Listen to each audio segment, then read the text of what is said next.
Welcome back to my channel. আজি মই ৰৌ মাছৰ পাতুৰি বনাম কলপাতে দি। কেনেকৈ বনাম আপোনালোকে প্ৰথমৰ পৰা শেষলৈ চাই থাকিব। প্ৰথমতে মই 5 কেজি টুকুৰা কাটি ধুই ললো। তাৰ পিছত পিয়াজ কুটি কিছুমান কুচি কুচিকে পিয়াজ কুচি কাটিলো। এতিয়া মই মাছৰ পিয়াজ বিলাক দি দিম।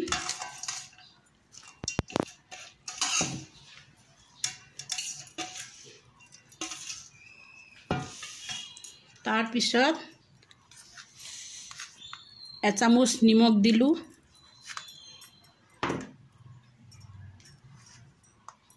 डेढ़ चामच जलकियार गुड़ा दिलु। सामान्य अकमान हालदी दिलु आरु केঁচা मिठातेल अलप दिलु। बेसि नालागे कारण केঁচা माखी बहामिटु। पानी দিব নালাগে এনেকে ভালদৰে মাখি লব।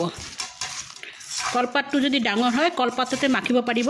কলপাতটো সৰু কাৰণে মই চৰিয়াত মাখি ললো। সক মই কলপাতত মাছগিটা লৈ ললো। কলপাতটো ভালদৰে ধুই উল্টা পিঠত ভাল কৰি মুছি লব আৰু পানী দিব নালাগে। এতিয়া মই কলপাতটো ভালদৰে বটি লম।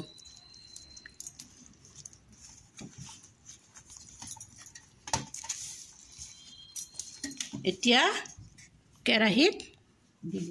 অলপ গৰম কৰা হৈ গল। এতিয়া কলপাতটো মই দি দিলো। কলপাতটো যদি ডাঙৰ হয় বটিব ভাল হয়। কলপাতটো সৰু কাৰণে ভালকৈ বটিব পৰা নাই। টো কমাই প্ৰথমতে ষ্টিমটো কমাই এতিয়া ঢাকুনটো দি থৈ দিম। 5 মিনিট পিঠে মিছে উল্টাই পাল্টাকে অলপ চাই দেখিম। ঢাকুনটো উঠাই দিলো। तार पिছত अकमान लाहेके उल्टाई दिम।